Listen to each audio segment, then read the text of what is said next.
I know we've got some. Awesome. Thanks, Miles. We've got some folks joining us tonight who are kind of in and out, and I want to be respectful of everybody's time. But first off, welcome to our last meeting of 2021. This is exciting. It has been a very weird year, just like last year, but I appreciate everybody who has stuck with us through. I'll call you back in about an hour. Zoom world. And, you know, we're optimistic that in the new year, there's going to be, we're going to be back to in person, but appreciate everybody making it work while we've had to do this. So we have a pretty full agenda today, lots of good stuff.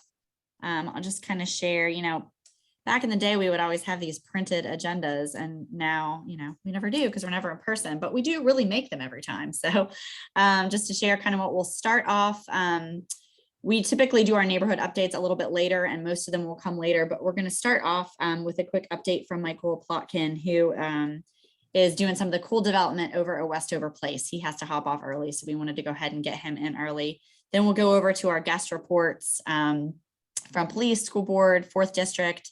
I got a last minute note that Betsy Carr cannot join us tonight, so we won't get that one, but she's always good about updating things. Then just a couple updates kind of on neighborhood association stuff, first around membership, and then on sort of slate of new officers coming in for 2022. And then we'll jump over to neighborhood updates. We've got a really cool little short presentation on the Westover Hills carbon footprint and what we can be doing. An aging and disability advisory board update, and then we'll open it up to any of our committees, you know, schools, or any of that kind of stuff as well. And then we'll end with the Westover box. And since it's the end of the year, we'll do a drawing for somebody who we shout out in that to win a gift card to one of our local spots. So lots to do. So I think, is there anything before we jump in? Okay, so Michael, you will be first up, and I've got that rendering if you want me to go ahead and share it, and then you can start talking. That'd be great. Thank you. Thank you very much, Ashley, for having me. My business partner, Nolan Blackwood, has just joined us as well, and he may jump in at any time. It's great to be here, and we appreciate all the support so far from the Westover Hills Neighborhood Association Board, and Bruce Gould, of course, has been really helpful and a great resource as well. And Ashley, thank you again for the invitation. We appreciate the opportunity to share our project and the vision for Westover Place. It seems like just yesterday we were at the Westover Station pre-pandemic, listening to Dr. Travis Shaw talk about his ideas and vision for what became the Hill Standard and the Vale Brewery.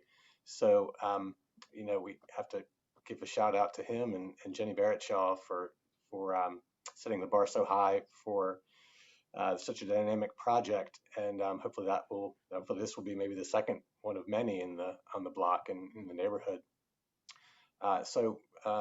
We've actually been contemplating what to do with Westover Place for a couple of years now, and we hope to build something that our neighbors will be very proud of. And we thank you, Delegate Larson, Councilwoman Larson, for all your support as well, and meeting with us and sharing some of your thoughts and questions.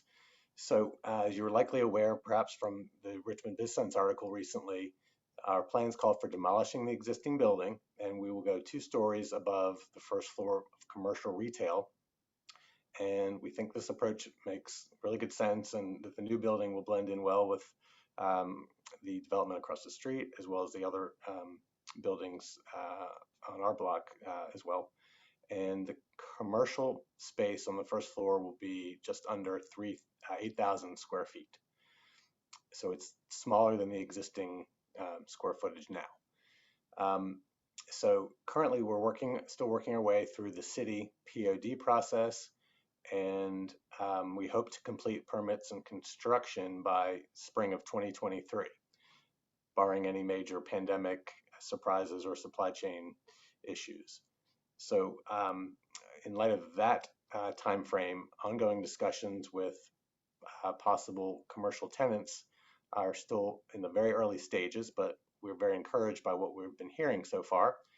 And some of the businesses who have expressed interest include a high quality restaurant, a local office tenant, and some local retailers include a hair salon. So we've been approached also by a boutique gym that would be a nice fit for the neighborhood.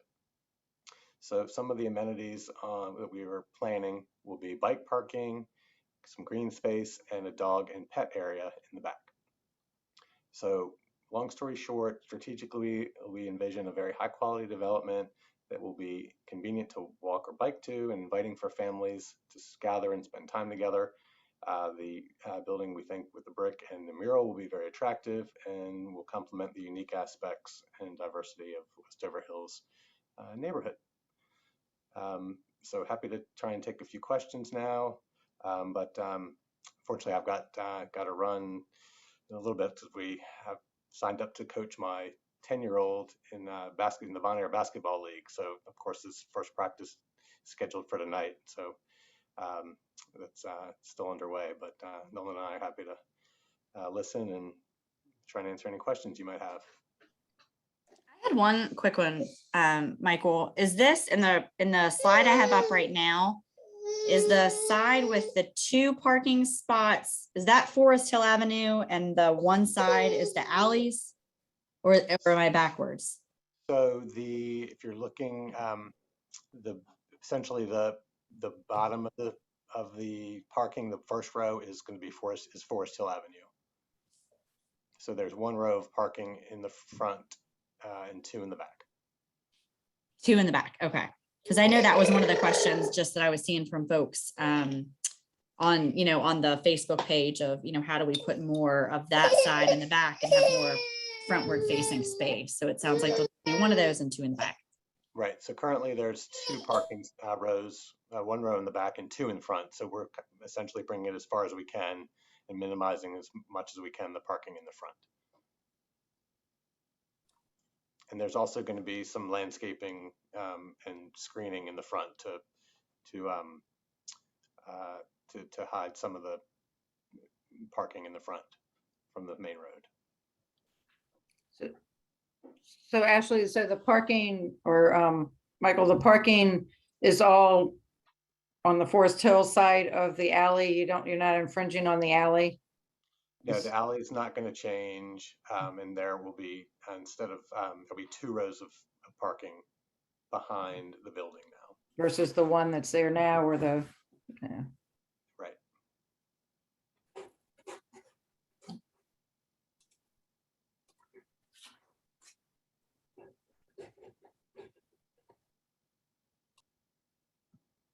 Does anybody else have any questions for Michael?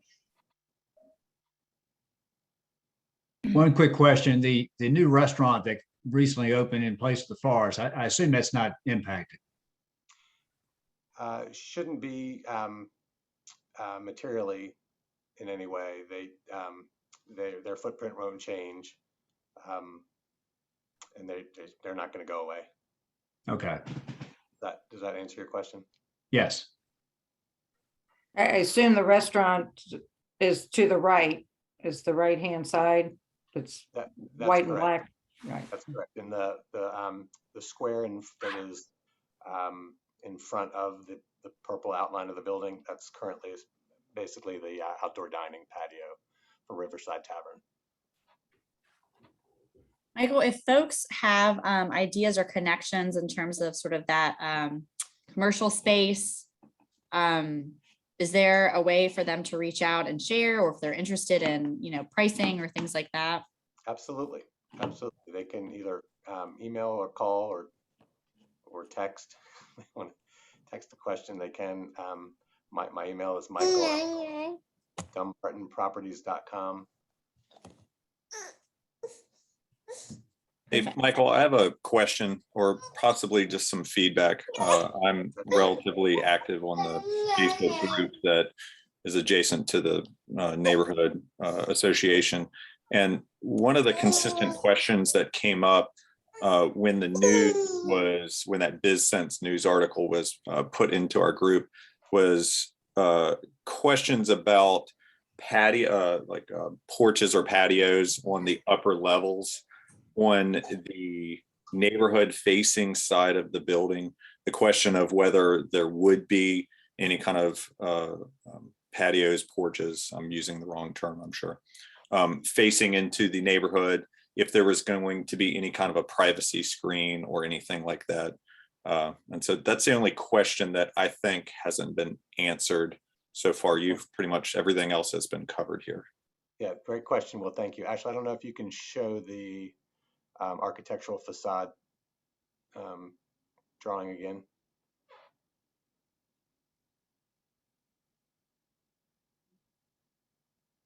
You get a full screen. So I think your question, Will, is would that balconies, how they're currently laid out, and what it looks like towards Forest Hill, be similar on the rear facing the alley?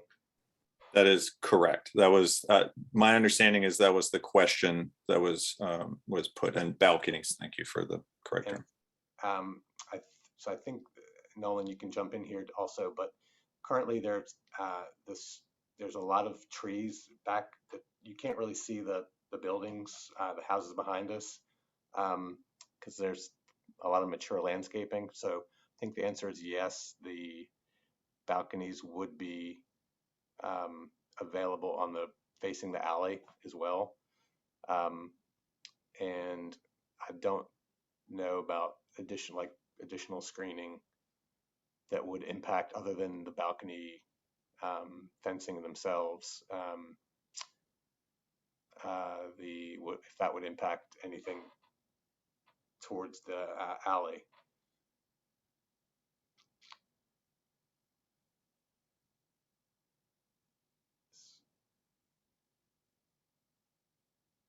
Okay, thank you. I guess also it's sort of it's a two-way view, right? So if somebody doesn't want their balcony viewed, they could probably put their own screening up anyway. So I suppose sometimes those things have a two-way effect, right? Yeah, I think so. I'll dig into that a little bit more and get back to you if there's anything different than me trying to answer that question. And I think that's right. I mean, I think it's almost trial by fire in an instance like this. We've got to learn what works and doesn't. We don't, like Michael said, we don't have any plans for additional screening, but that's not to say we won't provide some, if we learn, or we'll have to, figure out what the best practices are. I mean, obviously we don't want to be shining lights and everything and, back there. Ashley, if I could just say something real quick. I appreciate Michael and Nolan working on this project and bringing it forward to the neighbors. It's a by right project, so it doesn't need a vote by council or anything like that, but I thought it would be helpful just to share it because it literally is in the neighborhood in some folks' backyard. So I mean, I'm super excited about it. I appreciate the investment. We desperately need housing in the city. So this is providing more housing, and it's, I think, really cool to have the same look and feel as the other project that went in across the street. And it's a significant financial investment, which we always appreciate as well on the tax books. So thank you guys for doing this and for sharing the plans with the neighbors. If anyone has any additional questions, they're welcome to contact me or Nolan anytime. So we appreciate it. And Michael, someone in the chat asked if you could put whatever the best contact information for you, or if Nolan wants to put his, that'd be great. Absolutely. Awesome. Well, thank you guys so much. I know this has been very much in the conversation for a while, and lots of rumor mill on social media. So we just wanted to be able to actually have some facts and be able to put a face to the project and all that. So excited. Yeah, that is right in my backyard pretty much. And I'm very excited about it. So, all right. Moving forward, we'll jump up into our guest report. So we'll start with our police department from Sergeant Warren Andorfer. Give us a little update. Good evening, everyone. Thanks for having me. Just a quick update. We've crime is staying pretty much stable where it's at. We've had 3 crimes in the past 28 days. One of those was involving an ag assault that occurred on the CDS parking lot, domestic related. 2 of our property crimes were both of the same thing. That was going to be theft of copper downspouts. This isn't the first time that's happened in the neighborhood. There was an incident a couple months ago. It was caught on somebody's video, and I was able to share that with the detectives.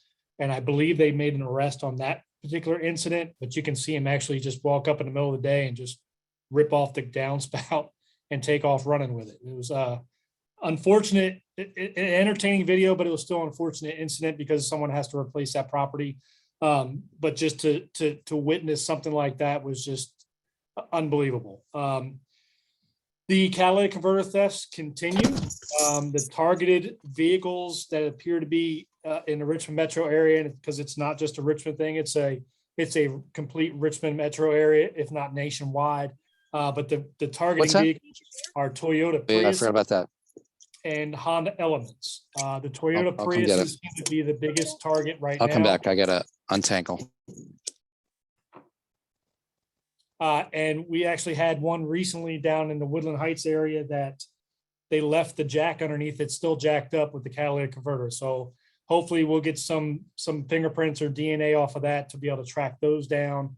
But the biggest thing is it takes about 2 minutes to completely stop their car, get out, jack the vehicle up, cut the catalytic converter off, and drive off. 2 minutes.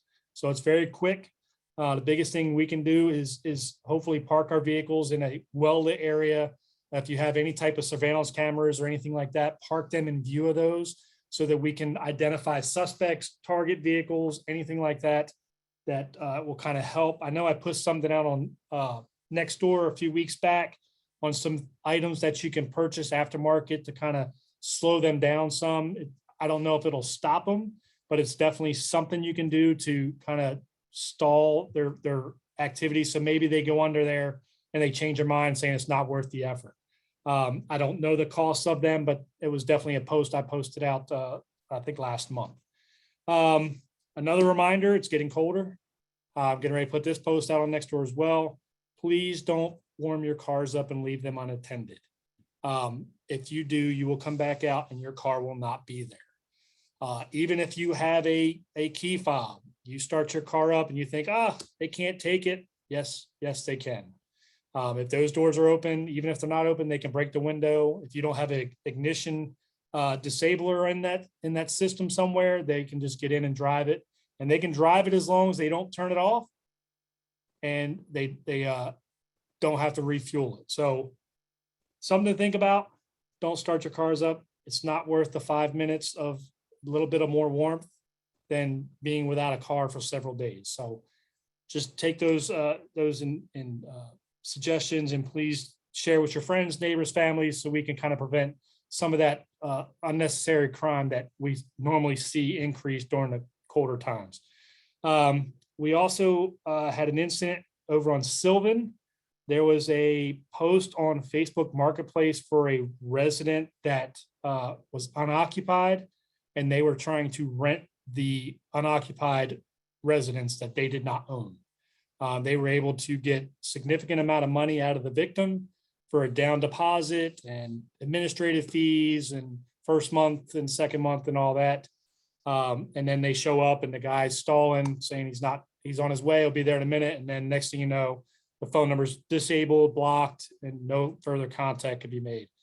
Keep a lookout for your neighbors. If you see some suspicious activity like that, please call the police. We'll come and check it out, at least document who we contacted, what they were doing there, and so forth.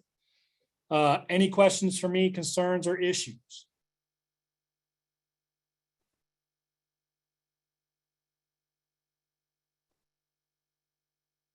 Awesome. Thank you so much. Appreciate you keeping us up to date on things. Absolutely. Thank you. All right, jumping into school board. Jonathan, I think I saw you on here. Yes, ma'am. Hey, Ashley. Hi. How's it Hello, going? everyone. Pleasure as always. Thanks for the opportunity, and understand that you have a busy agenda, Miss Ashley. So please interrupt me if I start to tarry, as I often do. But in brief, I don't want to use too much hyperbole, but we're not in the best of places right now. To be real blunt, I'm reluctant to say the sky is falling, but the sky is falling. You may be familiar with some of our newest assessment data pertinent to measuring growth, and if you are, it's rather tragic. So for our students, for most of our students, at least in elementary and middle school, i.e. grades 3 to 8, the data is it's pretty alarming.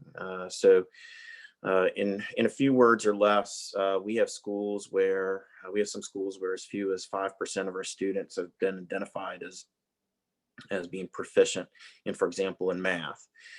So on average, we have about a third of our students, or 35% of our students, again, students measured in these grades 3 to 8 as being reading grade level proficient relevant to reading. In math, it's less than that.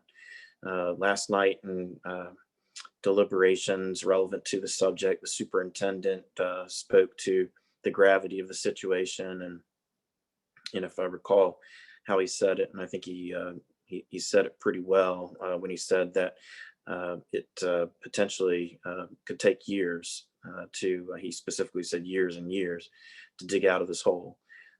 Prayerfully it won't be that, but something a lot shorter than that. But I can't sit here, try to spin it or put a good face on it in any way. It's not good. It's why we're going to next week. We're going to take another bite at the apple relevant to year-round school year. You're going to hear a lot of conversation. I see we have some parents on the call, some grandparents on the call.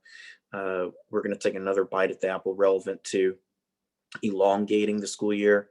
You're going to see some proposals pertinent to next academic year and some calendar options, some proposals that perhaps may call the year-round school something else, an extended year. Chesterfield County calls it a balanced calendar in the schools that they've adopted year-round. But the point is, I think that there's consensus that we need to do something big and bold relevant to addressing where we are right now and the aforementioned gap pertinent to proficiency, and not just in reading and math, but in other subject content as well.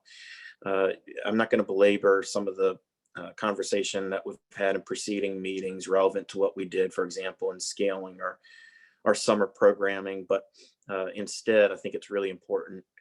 Thanks. That's Peggy. Yeah, we need your help. Thank you for inquiring. So a few things.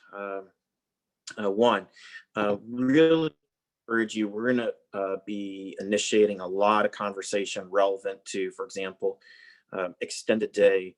We adopted extended day for this academic year, but we got off to a really slow start, candidly, principally because of transportation. We're still experiencing a lot of challenge relevant to transportation. We have some of our high schools, including right in our backyard, Huguenot, where a lot of our students are arriving consistently 30, 40 minutes late, not just Huguenot, but also at George Wythe. We inverted the schedule. So one of the unintended consequences, perhaps, if I may say that in candor, is when we inverted the schedule, our students now at the high school level, who are among the last of the students to arrive to school in the day, many of them are waiting at a bus stop for a lot longer than they should, meaning that they're arriving for first block, often sometimes halfway through the course. Teacher vacancies, we have about 100 teacher vacancies right now. We've experienced a lot of attrition just in the last couple of months, i.e. we've only been in school now for several weeks. And I can tell you, in 5 years on the board, there's been a lot of conversation in the last 24 hours about vacancies, teacher vacancies. And you've seen a number, if you've watched the news, seen a number assigned to that. But the truth is, every school board meeting, we're asked to review personnel reports, and and it's been scores of persons. Now, the good news is our talent acquisition team is working their behind off, and I commend them. Sandra Lee is doing a great job because absent their work, we would have a lot more than 100 teacher vacancies, but it would be something closer to probably 300. But our folks are working to backfill all those positions. Anyhow, I apologize. I'm beginning to ramble. My point is that we've been in a better place in RPS. That's not to say everything is broken. It's not. First and foremost, you know that we have exceptional, over 2,000 remarkable, exceptional teachers, instructors who go to work every day and give 100%. And they should be commended for it. But I do want to acknowledge that there's some really, really hardships right now. I see some questions popping up relevant. Yes, how you can help. So I spoke to, first, we're going to have a lot of public engagement pertinent to these calendar options. So we invite everyone to please weigh in. We want all of our stakeholders to participate in that conversation. COVID is making it a little bit more difficult. I'm not going to lie to you, relevant to hosting persons in the classroom, hosting our community in our school buildings. But that said, we need you. We need you more than ever. So please consider participating in an outstanding school. I know I don't need to tell anybody on this call. We have an extraordinary CEO over at Westover Hills, and Allison is doing everything and then some. But even at an exceptional school like Westover Hills Elementary, with exceptional teachers and staff and exceptional leader there, we're not in a good shape relevant to the scores. And look, I'm not an assessment guy. I think we test entirely way too much. But to give you an idea, only about a quarter of our students at Westover are where they should be in this most recent data. What do we attribute that to? At the risk of pointing out the obvious, we were out of school for a year and a half. And the students, those particularly young learners, they sustained the most harm because absent somebody in the household being able to look over their shoulder and assist them, it take a really special kid at 7 or 8 years old to log in and be really intentional about their virtual learning. Ashley, I feel like I've already exhausted my time, but I'll gladly, if there's take questions. Yeah, I mean, I think this is a really hot topic for everybody, and feeling the stress of how we can support. I know, and Cynthia will give us some updates a little bit on ways to support specifically at our local neighborhood school here at Westover Hills Elementary. That'll come up a little bit later. So everyone asking those questions, please stay on the Zoom. Any questions though specifically for Jonathan right now? Yeah, related to these subjects or related to anything else, all things pre-K 12 and RPS. No, everybody is shy. I think it probably feels overwhelming because there's so many questions, I think, for all of us. And I will say this is not Richmond City. It's the same conversation around the whole metro and honestly the whole country. So hopefully somebody figures it out quickly and we can all learn from it. Yeah, that's really well said. And I'll just end on well said. I'll just end on this. I really think, I heard the mayor say, maybe in August, I can't recall, but a few months ago, how he may have been before August, but I recall the mayor speaking to how he had, I don't want to mischaracterize what he said, but how he had hoped to see RPS really lead relevant to an extended calendar or year-round calendar, or call it what you will. So I'm really, really excited. We're going to take another bite at that apple. And I do think that, listen, it's not a panacea. I'm not going to pretend that it is, but everyone is familiar with that summer slide, 3 months for a lot of our students out of school, particularly if a student doesn't have some kind of extracurricular intervention in the summertime. it's asking a lot of us in September. So prayerfully we'll adopt something big and bold and transformative to that end. And really grateful to everybody on the call. I know what so many of you are very familiar with what you're doing. So thank you. I do have one question, just a clarification, Jonathan. Were you saying that in fact the numbers of students who are behind grade level is greater number in math than reading? Yeah, to give you, yes, ma'am, Cynthia. So to give you some idea, so and this is data that is really brand new, but to give you some idea in reading proficiency, again, this pertains to most of our elementary and middle school students. 35% of our students have been identified as proficient. Pertinent to math, I don't know how to say it, but just to say the number, it's 10%. It's 10%. And then if you look at some of our subgroup data, some of our subgroup, I'm looking at it right here. We have one of our most prominent subgroups in math. It's 5% proficient in math. Looking at, for example, in reading, again, some of our most prominent demographic groups in the city of Richmond Public Schools, 30% proficiency. So look, reading is everything. And absent capability to read, you're not going to do well in math or science, nor fill in the blank. So that's why we invested a lot of money, $60 million in literacy. We're going all in on literacy. We're going all in pertinent to extended day and providing literacy.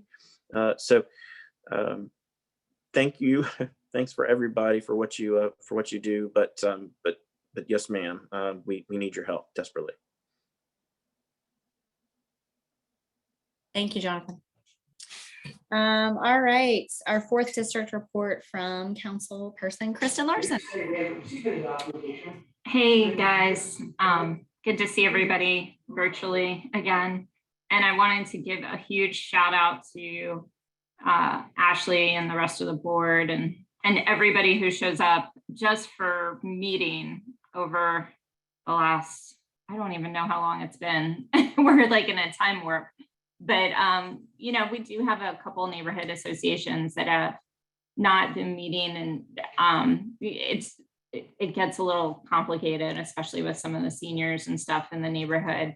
But you guys have really made a concerted effort to do that. So give yourselves a pat on the back, and, you're continuing to communicate with each other and push information out there and give, us some space to share information. So, and people are showing up month over month. So, yay, Westover Hills. Couple quick updates. It is, we're in the Arbor Day 2021 celebration.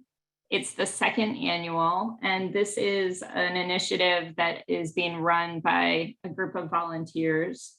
They're called Reforest Richmond, and I think this kind of dovetails nicely with one of your later presentations about the carbon footprint of neighbors and whatnot. So the celebration is going on November 4th, so it already started through the 14th. If you want to look and see what events are going on, I know they had a tree giveaway at Forest Hill today. I did announce that on the council meeting last night at like 10 o'clock. I'm not sure if anybody was still listening at that point, but they have several events every day. So it's really cool all over the city. Go to reforestrichmond.org. Erin's not on the meeting, but I can, when I'm done talking, I can put that in the chat for you guys, okay? On a different topic, we are still offering vaccines, and I think hopefully everybody knows they're now available for 5 to 11-year-olds. And so if you have a 5 to 11-year-old, as well as if you're above 11, you can get your vaccine or your booster through the Richmond City Health District. It's all free. They have some walk-in clinics. I think they are asked, oh, thank you, Kelly. I appreciate that. I think they're asking folks who do have children to register in advance, but for other folks ages 12 and above, you can just go to these walk-in clinics. And I think they're holding like at least 2 a day. So if you go to the Richmond City Health District website, they have the info. I posted some stuff on my Facebook page last night. It's on their Facebook page. It's kind of everywhere. So I got my booster last week. I don't know if other folks are getting the booster or not. My arm was sore for 2 days and that's it. And I pushed through. So I'm feeling good. And I encourage folks to go out and get vaccinated and protect our community and keep us moving forward. So hopefully we can see each other in person again. I did want to give a shout out to one of my favorite neighbors who I think a lot of folks know, Ann Shelton. She, I think, is on the call tonight, and she reached out to my office and about the Wayside Spring.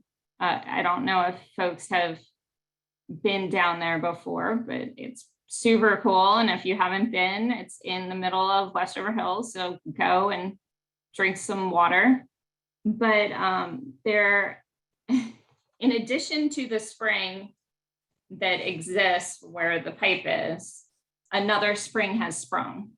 So, so Anne brought this to our attention, and it's, you know, just a little trickle running through there. We got the parks folks came in and looked at it with her, and they're going to get the engineers out to look at it. We just want to make sure that it's not going to impact for folks that know the spring's kind of at the bottom of a hill. If you've walked up or down those steps before, they're no joke. So we want to make sure it's not eroding that hill additionally. So anyway, thanks to Anne for keeping her eye around the neighborhood and looping us in on that, because that is not something that would have been on our radar otherwise. Just a reminder to folks, and I'll post something on my Facebook page about this later. I just haven't gotten around to it. The marathon's this weekend. So there's going to be tons of street closures, and I haven't looked today to see if they've been putting up signs, but I assume that's happening either today or tomorrow. So just don't try to cross Forest Hill. We've all been through this before, and it's a great event, and definitely come out and cheer on the runners if you can. I see Sharita's here from Parks and Rec. I didn't see her on the agenda, Ashley, but I do know that Ryan sent us an update on the Westover Park, but it was late today and I haven't had a chance to look at it. So we can circle with you guys definitely prior to January and just see what needs to be circulated. And I think this is the results of the survey that was out in the field. Oh, cool. Yeah, that would be really great. Even if we just shared it as like a separate than the notes from the meeting. I know people are really eager to see what's going to happen there. So yeah, thanks, Kristen. Or Sure. if you know any more than we already know, feel free to speak up too. Absolutely. And then the last thing I don't know if Lieutenant Andorfer is on the line anymore, but I mentioned this at one of the other neighborhood meetings, but we are losing a lot of police officers. And I mean, I can't speak to the reasons we're losing them, but we're down, I think, out of almost 200 officers out of 700. So these guys are working. I mean, they're always working so hard, but they're going above and beyond. So council took a vote last night to, there's a pay study out in the field just to make sure that when the recommendations for the pay study come out, that it is funded. And in hopes that this helps show a sign of support, that this would impact our police and firefighters, to show a sign of support for our first responders.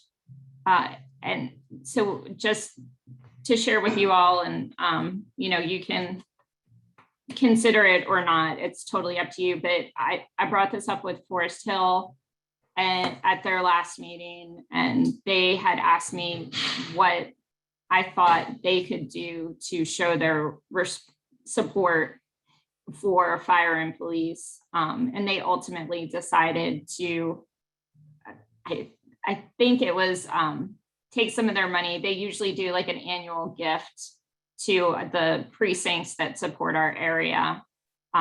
I can't remember specifically what it is, but wanted to share that with you in case there was any interest. But like I said, there's, I think we're still dealing with the aftermath of the riots last year, the toll that took on our first responders, as well as just, this kind of weird post-COVID state that we're in, where people are, making different life decisions. And so I think all of those things are impacting our police force, and as well as, just the normal things like competitive pay, support, and those types of things. So just putting it out there in case you all want to consider anything. It's a great idea, Krista. I think our exec can definitely chat about that. And if any folks have any questions. Any questions for Kristen? All right. Nope. I put something in the chat. Yeah, check the chat. I'm sending one in too. Robert asked about the construction, Forest Hill construction, when that might be completed. Yes, it's supposed to be done at the end of the year. So we're almost at the end of the year, right? Well, it seems like it should be done like next week. I mean, what else do they have to do? I know. I mean, they told me, I think they told me like October and November. I'm just still saying the end of the year because I just have that buffer. The one of the big things you'll notice, like that will signal that the project is done, is that new street light will be activated. The one that's like, it's like right a couple storefronts down from Hathaway. Okay.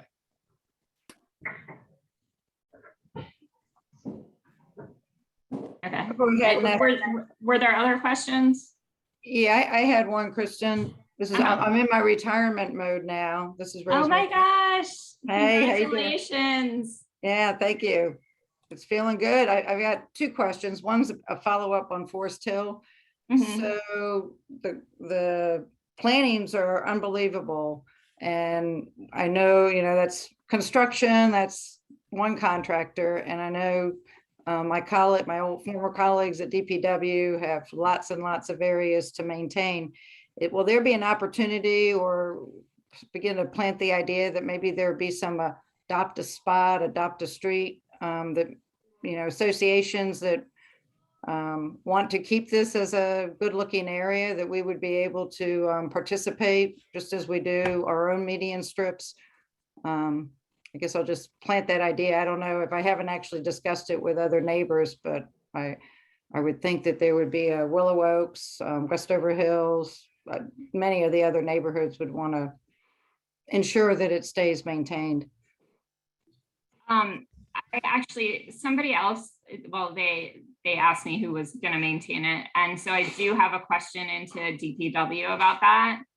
I assume DPW, sometimes they get a little weird about medians that are just close to traffic, even though the limit is 35 there. I mean, the one in Westover is just so wide that I think it's a lot safer.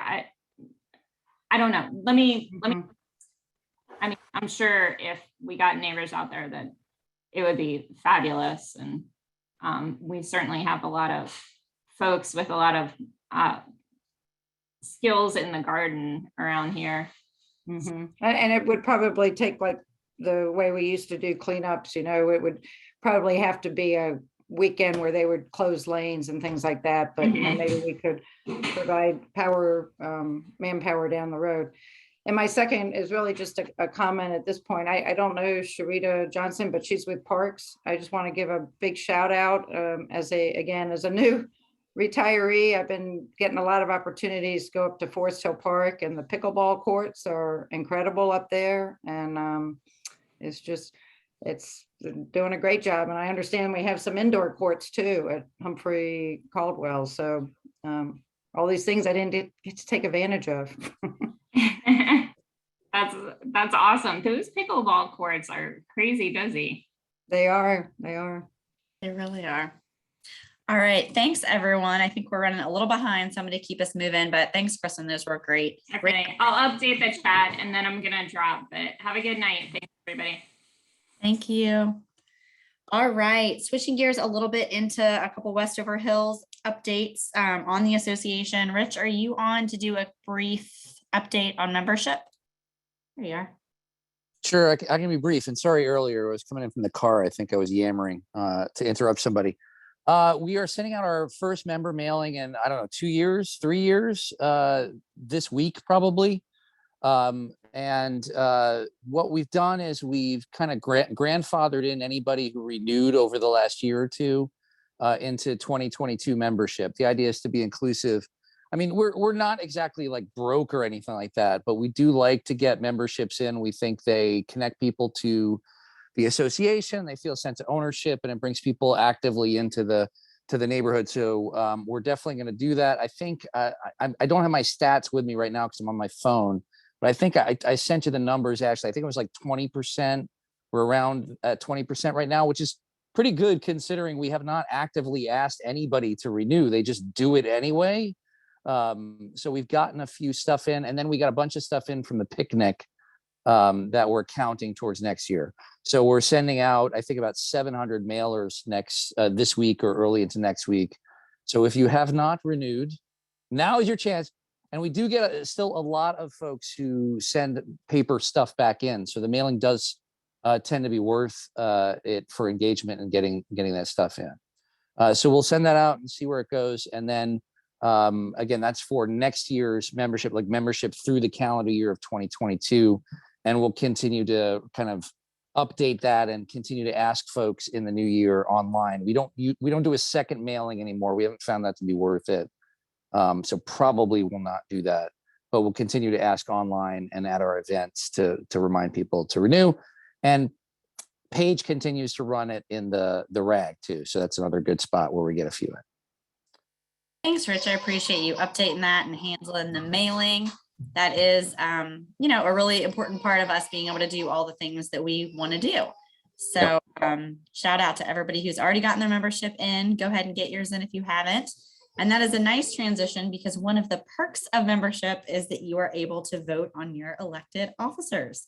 So I will turn it over to Miles to talk a little bit about who has put in some interest and what that process is going to look like in this Zoom world. So Miles, you're up. Yeah, sure. So we sent out a call for nominees via email. My wife has informed me that a lot of our emails go to spam, so check your spam. So we sent it out via email. We mentioned it in the notes on Facebook for this meeting that would be talking about elected officers. I'm the current VP. We've talked about right now, Melissa Butler's on the call. Melissa, you want 30 seconds just to say hello? Melissa's been the treasurer since I've been here, so. Yeah, it's just hi. My name is Melissa Butler. I have been in the neighborhood probably for 30 some years. I've done this job as a treasurer probably for 10 or 11 years. So I'm one of the old folks, but if there is anybody that does feel worthy of stepping up to the plate and taking over the treasurer, I'm really happy to turn it over, but I'm happy to at least continue this if that's what the neighborhood decides to do as well. So thank you, Miles. Yeah, and one of the excellent things too is in most cases when people step up into positions, we have a decent backlog of folks who know how to have done the job, or folks who have been the president and they know they can help inform the treasurer or the secretary or the VP. So we have a huge support network in that way. We've got Fran Eckenrode is on the call. Give her 30 seconds to introduce herself. She said she'd be willing to do the secretary position. Yeah, Miles, I'll be happy to do that if people would like me to. I'm Fran Eckenrode. I've been in the neighborhood, just moved here from Kalamazoo, Michigan. So I've been here since the middle of August, and I'm really looking forward to getting involved with the neighborhood. It's a great place. So happy to serve in any way that I can. Well, welcome. Yeah, and we all show up, virtually, so you can tell a lot of folks here really love this neighborhood too. We also have she is not on the call, and hopefully I don't butcher her name, but Virginia Bertholet. I'm not sure exactly how to pronounce it. She had responded that she was also interested in an officer position. So we were discussing maybe having her do the vice president position.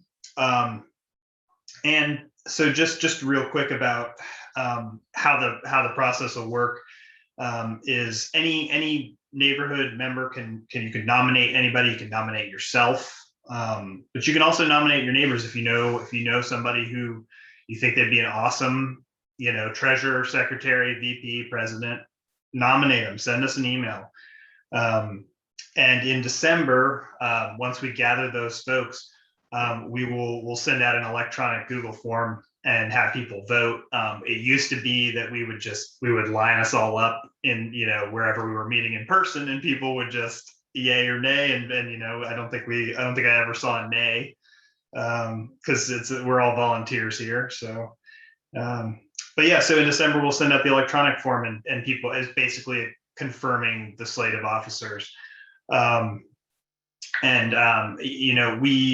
to send out another call. We'd love to have somebody step up as president. I will not let the position go unfilled because I love this neighborhood. But I also have a toddler, and potentially, if the universe is kind, next year maybe another child. So yeah, it'd be awesome if we had another some more volunteers. So if you know anybody, if you yourself, and to reiterate, we have such a big backlog of folks who are willing to help. We have folks who aren't here on the call, who get involved all the time, who are on the Facebook page all the time, who help out and have served before. We have past presidents, VPs, secretaries who'd be willing to help out. So don't feel like it's this, you're jumping to the top of the mountain and suddenly you got to drive the ship, that kind of thing. But we'll put forth a slate of officers. So we're going to throw it out there on Facebook tomorrow on the neighborhood page and the public page. So just, think about it, and take a chance. That's all I got. But yeah, regardless, we'll send out a voting form in December. Thanks, Miles. That's perfect. And I just dropped into the chat box our Gmail, westoverhillsna@gmail.com. So appreciate the folks on the call who've already stepped up. If others are interested in some of those other positions, or even just you're thinking, hey, I want to get involved, but I'm not sure how, please reach out. Would love to continue to grow the bank of people who help lead our neighborhood. So thank y'all. It's been a very fun 2 years in this role. I'm excited to continue on some committees, but pass this torch on. So thank you guys. All right, I know we are running a few minutes behind, but we're going to jump into a couple of updates. First, David, I see you're up on there and can talk a little bit about some environmental stuff. Yeah, thank you. And thank you for inviting me. And I'll try to be brief here. So I recently launched a fundraiser for our neighborhood. And the idea is to offset our collective carbon footprint. And for those of us who aren't familiar with carbon offsets, basically, if you donate to a climate charity that can use your money to offset emissions somewhere else, you can theoretically cancel out, our own emissions from our own neighborhood. And the idea behind the fundraiser is to offset all the emissions from the roughly 2,000 people in Westover Hills, which is a kind of an ambitious goal. So I definitely welcome any help that folks are willing to give. So I tried to research, the most effective climate charity that we could donate to, and I identified the Clean Air Task Force, which several organizations, their entire purpose is to find the most cost-effective climate charity, and multiple of those organizations have found this charity to be the most effective as well. So I think it's a really good opportunity to get a lot of bang for our buck. And as I say in the fundraiser, it actually only takes $18 a person in order to offset our carbon footprint for an entire year. So I do think it's doable. The challenge is to get the word out and to get people engaged. So I definitely welcome any help with that.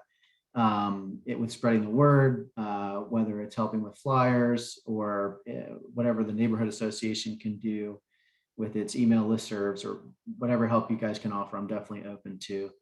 I've never actually done a fundraiser before, so this is all very new to me. The other specific thing I wanted to address was my law firm has a green committee that I recently joined, and they're actually willing to donate $1,000 to this fundraiser to help out. The problem is our firm represents some oil and gas clients, and so the firm actually can't do it directly. So it asked me, is there some kind of local organization that we could donate the money to that could then donate it to the fundraiser? So I thought I would raise that with you all. My law firm can write you guys a check, and then you could donate it either just directly or do some kind of matching program, which might be more effective to say, hey, for the next $1,000 that people donate, we'll match it. And then the last thing I'll say is that I feel very passionately about this, and I really want it to work. Not just for this neighborhood, but I think that it could actually be a template for other neighborhoods and other organizations. So one thing that I've talked to my firm about is to try to have a challenge for our firm to offset the firm's carbon emissions. We have different offices across the country that you could kind of have a little friendly competition with each other. And so I really want this to work, and I definitely welcome any help that you guys can give me. I'll leave the link to the fundraiser in the chat, as well as my email address, and feel free to reach out to me with any questions or any suggestions or any help you can give. Really appreciate it. Any questions for David?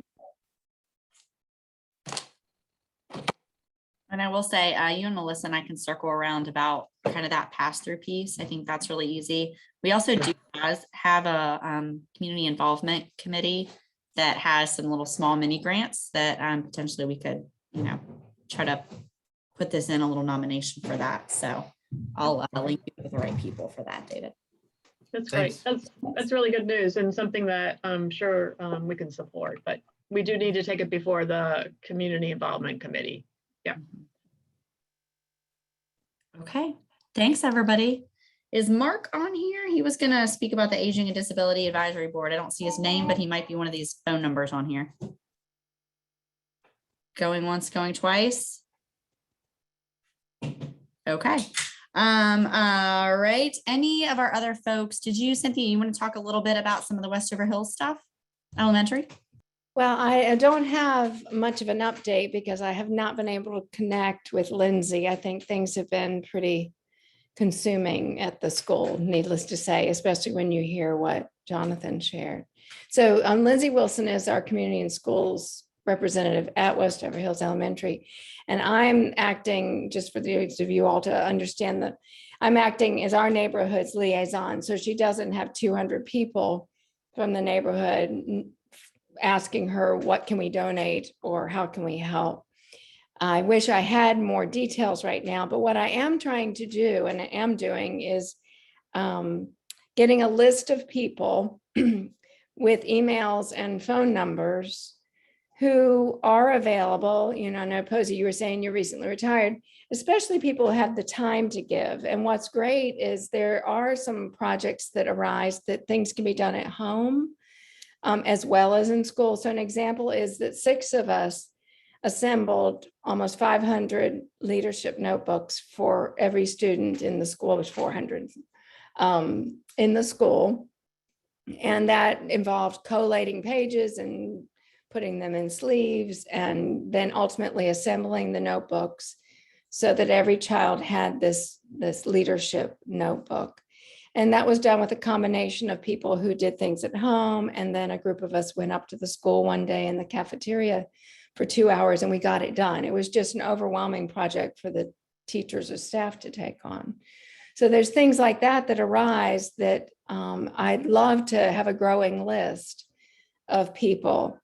And I did get one. I know Kelly posted, I think on Facebook, and I got one additional volunteer. I have written a short little blurb for the newsletter, so that will go out. Because I have to say that at least half, if maybe not a little more than the people that I have now on my list, I think I have 8 or 9, are not on Facebook. So some of these old people like me, I was, and then I'm not. And so I would love as a community and as you know, the board and people are involved to think about how can we get the word out, not just on Facebook.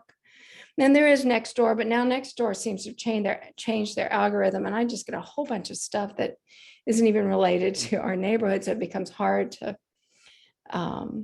really stay on top of what's going on. And so I just welcome any suggestions people might have. I mean, word of mouth, like one person knew another. I had people I know who live right around me. So I'm hoping the newsletter might help. I think maybe a one-time or a quarterly email that just says, hey, did you know that we have ways of volunteering that don't require weekly commitment? Because right now, Communities in Schools is asking for a weekly in-person commitment, which is fabulous, but a lot of people can't do that. So that's just kind of, and you'll see in the newsletter, I have a little thank you to all the people who helped with the notebooks. And I would like to know about the best over, because I didn't, or is it called best out, shout out something? The best over box. I don't even know how to do that.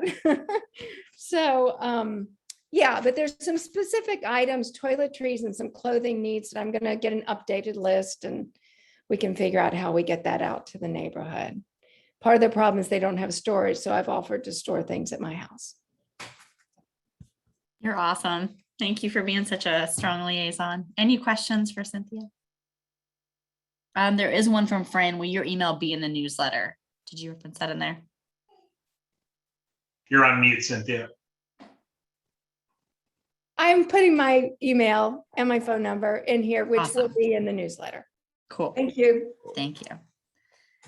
All right. Any last updates from any of our committees or anything anyone wants to share? Only thing I'd like to say is having, and I'll shut up after this, but Ashley, having served as president, seemingly, I think right after the Civil War, Ashley, you guys, you Miles, I know Kelly stepped in. You guys have done a great job. Oh, thank you. It's been kind of a bummer to do this during a time when we did not get nearly as many opportunities to be together, for sure. Yeah, but you've really carried on the mission. So thank you. Yeah, we really appreciated Ashley's leadership in this. Yeah. Oh, it's been great. All right. Well, with that, shout outs, we'll do our final. So Cynthia, the Westover box is something we came up with a couple years ago. So when we were in person, it's this little box and people could do it, but we also have a Google form. So we'll include that in the notes. And it's a way to thank our neighbors. And we read some of them out every time. And then I've been saying all year that when we got to the end of the year, we would do a drawing and someone's going to win $25 to one of our local businesses. Before that, I just had two quick things that reminded me. In case you haven't heard, the farmers market, the south of the James Market, is open again for winter on from 10 to 1. I was there Sunday. It's really fun, but the only way it's going to stay is if people go. So please go, make that part of your afternoon. And then also Tablespoons Bakery, which you guys know is attached to the church over here on the boulevard, is opening tomorrow. So go get your cookie fix too. All right, so I wanted to read the submissions that we have had over the last month. There's some good ones. Let me pull it up here. Okay, we've got from Jenny Ballard and Rick Pierman to Robert Bond. He brings us awesome fresh oysters, shrimp, etc. A knock on the door and he'll drop off totally unexpected goodies. From Kathy and Bruce nominated Joni and Steve Young, help us with anything and everything. Any help to clear invasives too on Riverside Drive. From Erin to Leah, she is Leah Walden. She is so helpful, communicates, and helps us all feel connected. Joe and Donald Watson to Chris Bailey and Tracy Langley. Always there to help with dogs, packages, and all of life's moments, good and bad. From Allison to Ingrid, the Fairy Garden, which I love that, and fresh fruits and veggies. Reeves, shout out to Bree and Liz. Great job organizing the picnic this year. And then Bree paid it forward, thanking Stacy, saying always there with a glass of wine or to borrow anything, even signed up to help share the picnic, even though she'd never attended it. Hadley to Jenny Shaw. She gave us a s'mores package. Sophia F to Greta Sally. She's been an awesome friend and an awesome neighbor. Daniel to Catherine Story. She is so nice to our family and we greatly appreciate her.